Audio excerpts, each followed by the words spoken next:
manera se puede explorar mejor la zona anorrectal.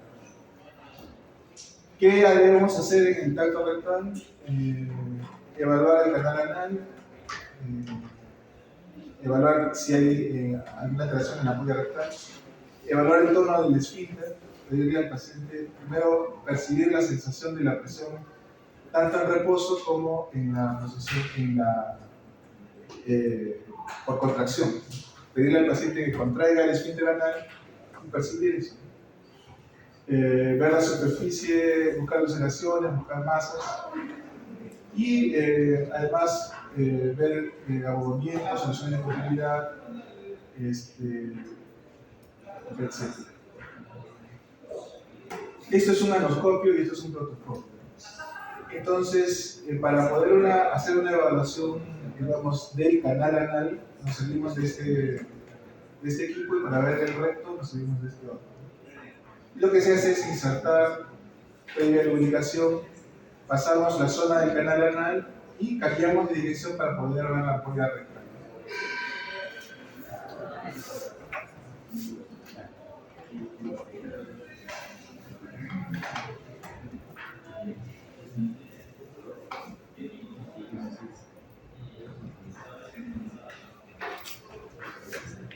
En cuanto a hemorroides,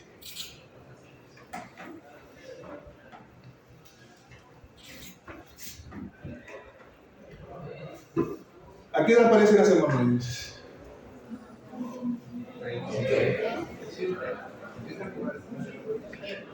En primer lugar, las hemorroides son estructuras normales de todo ser humano en el canal anal. Entonces, lo que ustedes me están diciendo es a qué edad aparece la enfermedad hemorroidal, que es diferente de las hemorroides en sí mismas. La enfermedad hemorroidal ocurre cuando hay manifestaciones por un aumento del tamaño, por inflamación que causa picazón. Cuando la hemorroides duele o no duele.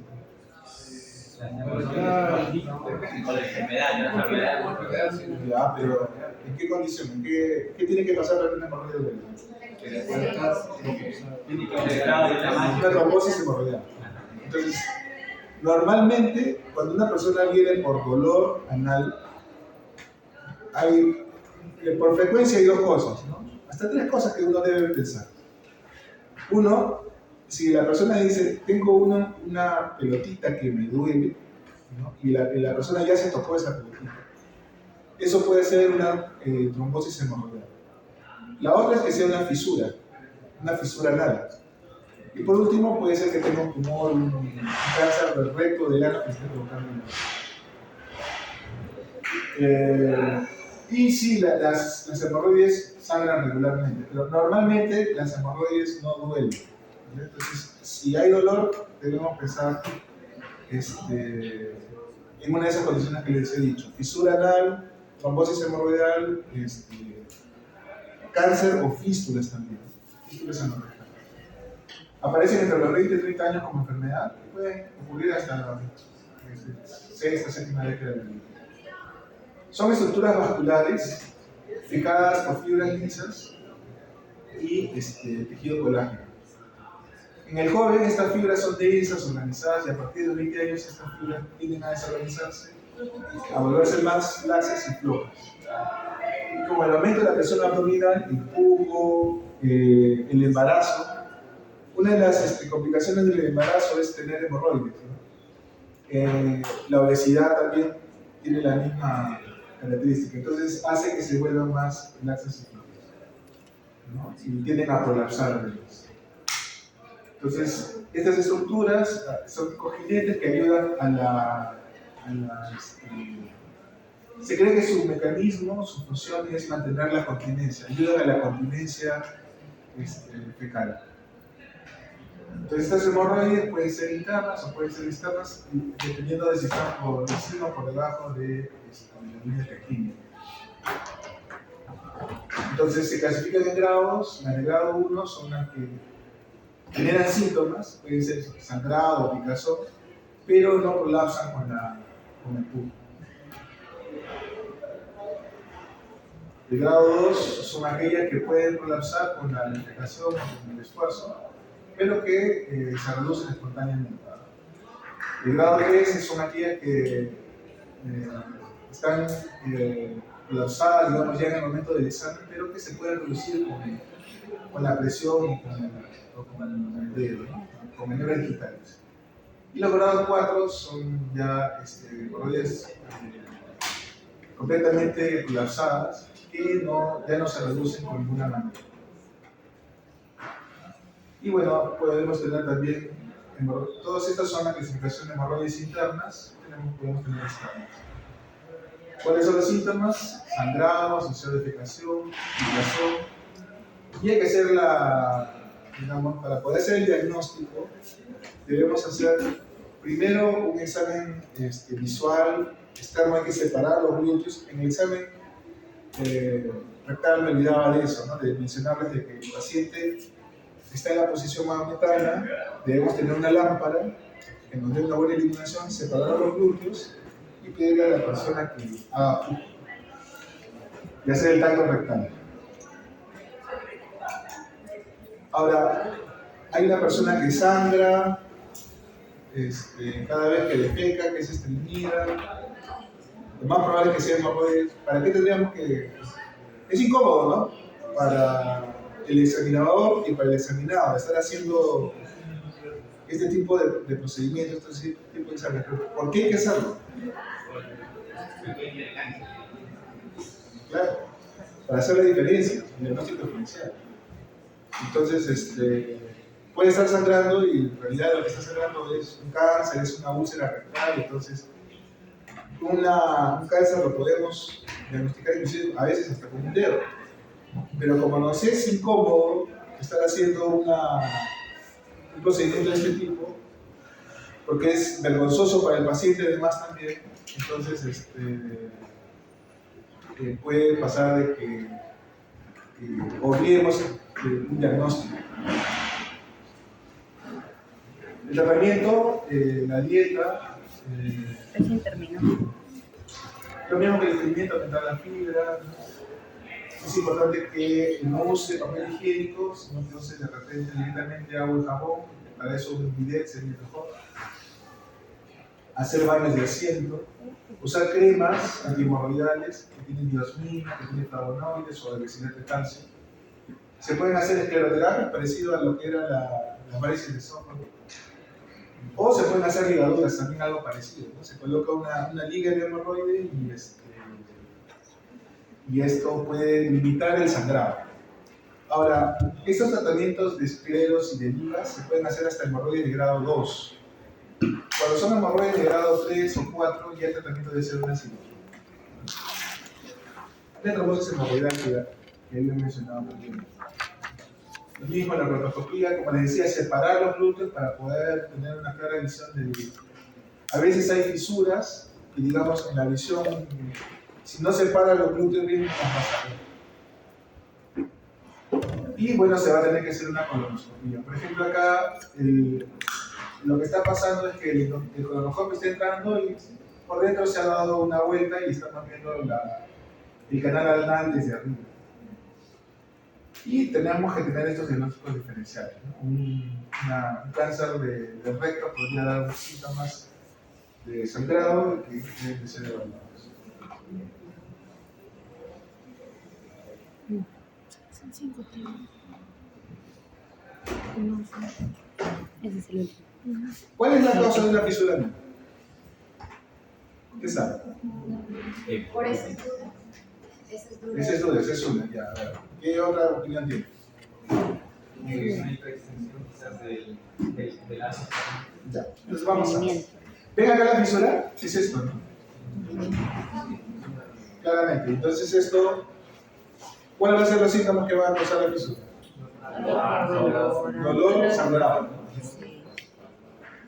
Entonces la fisura es una grieta, ulceración, desgarro. Yo prefiero decirle desgarro, para que el paciente me entienda. Yo agarro un papel y lo estiro hasta que lo rompo. Entonces digo, ¿qué está pasando? No se ha roto la piel.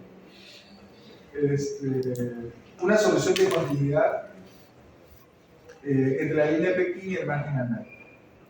¿Dónde está ubicada esta fisura? No sé, no es muy notorio, pero ¿dónde es más frecuente que se ubican las fisuras?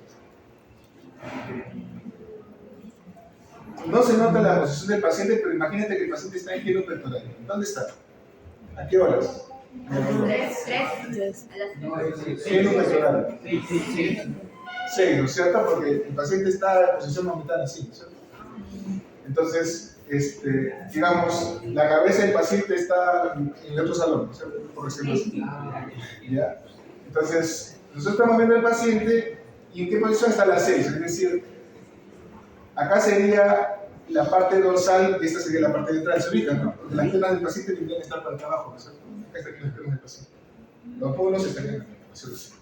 Entonces, esta sería, en la línea media, sería la posición ventral, ¿no es cierto? Y esta sería la posición dorsal. Entonces, si queremos usar las agujas del reloj, esto serían las 2 y esto serían las 6. Las fisuras anales pueden ser idiopáticas, ¿no? Por mecanismos que ahora vamos a mencionar, o pueden ser secundarias. Pueden ser primarias o secundarias. ¿Secundarias a qué? A una infección, a un cáncer, a una enfermedad inflamatoria. Y entonces, esas generalmente ocurren en el resto del espacio, ¿no? O sea, las primarias en la línea media y las secundarias ocurren por fuera de esa línea media. ¿Okay? Entonces, y cuando se trata de estas fisuras están entre la línea pectínea y el margen anal. Son longitudinales o elípticas y con menor frecuencia pueden ser redondas. La localización en la línea media posterior ocurre, o sea, esta de acá dijimos que sería anterior, ¿no? Y acá sería posterior. Entonces, la localización en línea media posterior ocurre en 90-96% de los casos y en un 4 a 10% de los casos en la línea media anterior. Ocurre en adultos jóvenes, aunque puede presentarse a cualquier edad. Es la causa más frecuente en niños, puede ocurrir, y es la causa más frecuente de sangrado rectal. ¿Cuál es la otra causa importante de sangrado rectal en niños? No son hemorroides, porque niños no se desarrollan hemorroides. Pólipos. ¿Ya? Entonces, lo primero que hay que hacer con un niñito, si van a ser pediatras, hacerle con la ciencia del papá y de la mamá, hacer una evaluación y buscar estas fisuras. Entonces, la fisura anal primaria está asociada y viene la pregunta, ¿cuál es la causa más frecuente? Entonces, lo primero es preguntar, ¿es primaria o secundaria? Entonces, si se trata de primarias, la causa más frecuente es una hipertonía del esfínter anal interno. Y se ubica en la línea media. Y las secundarias pueden ser por enfermedad de Crohn, por sífilis, por tuberculosis, por cáncer anal. Puede tener una fase aguda y tener una fase crónica. Entonces, la fase aguda ocurre entre las 4 y 6 semanas. Son de poca profundidad, rodeadas de piel sana, bordes planos y el fondo de color rojizo. El síntoma principal al inicio va a ser el dolor después de la defecación. El sangrado es rojo, fresco, de escasa cantidad y generalmente cuando sangra el ano, puede ser hemorroides o puede ser fisuras, la sangre que es anorrectal, una la ve en el papel higiénico, el paciente lo ve en el papel higiénico, o lo ve el momento de pasar las heces, ¿no? Las heces vienen del polo, vienen de supuestamente todo un proceso que es normal, a un punto que sangran, y entonces las heces se manchan por donde está sangrando y sale una franja, un pincelazo de sangre. Entonces, cuando pregunten cómo es el sangrado, puede haber un paciente que diga, estoy sangrando. ¿Cómo es el sangrado? Usted ve la sangre en el papel higiénico, ve la sangre en el inodoro, ve la sangre en las heces mismas, o las heces son francamente rojas, o ve coágulos. Toda esa información es importante. Entonces, si nos dice lo primero, sangre en el papel higiénico y de posiciones normales, sangre en el papel higiénico, pincelazos de color rojo en las heces o sangre en inodoro, pero con deposiciones normales, ya se ubican que el origen del sangrado está en el ano recto. Bueno, puede mejorar con un tratamiento dietético las fisuras agudas y un 15% pueden llegar a ser crónicas. Normalmente pueden cicatrizar en 1 o 2 semanas. Las crónicas es cuando pasan pues, ese tiempo, 4 o 6 semanas. La evolución es en meses y años, el dolor va disminuyendo, pero las molestias son permanentes. Son más profundas que las anteriores, la forma puede ser oval o circular y el color, en lugar de ser rojo, como el inicio, se va volviendo color blanquecino con bordes ondulados. Y hay una triada característica que es la presencia de una papila anal interna hipertrófica, un color cutáneo externo y la fisura del mismo. En estos casos, ya la cicatrización es poco probable y en estos casos es que se recomienda el tratamiento quirúrgico, una operación. Entonces, acá tenemos el repliegue externo. Y en cuanto a la fisiopatología, ¿no? En el 5-30% hay un componente de estreñimiento, pero lo más importante es un incremento del tono, de la presión del esfínter anal interno. Y lo que pasaría es que este incremento de la presión generaría un proceso isquémico en la zona mucocutánea. Por el diagnóstico, en base a la historia, el examen, y hay que hacer una anoscopía para poder diferenciarlo de trastornos como enfermedad de Crohn, colitis ulcerativas, etc. El tratamiento puede ser médico, conservador, cuando es una fisura aguda, con dieta, baños de asiento. Se puede usar para disminuir la presión en el esfínter anal, se pueden usar cremas con nifedipino, o con nitroglicerina, o con isosorbide, al 0.2%, 2 veces por día. Eso hace que disminuya la presión del esfínter anal.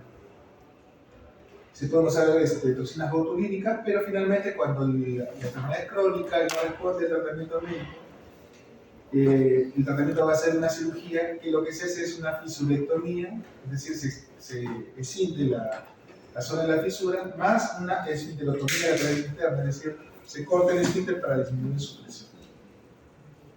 El riesgo de esta cirugía es que se llegue a una incontinencia fecal. Sí, son temas cortos.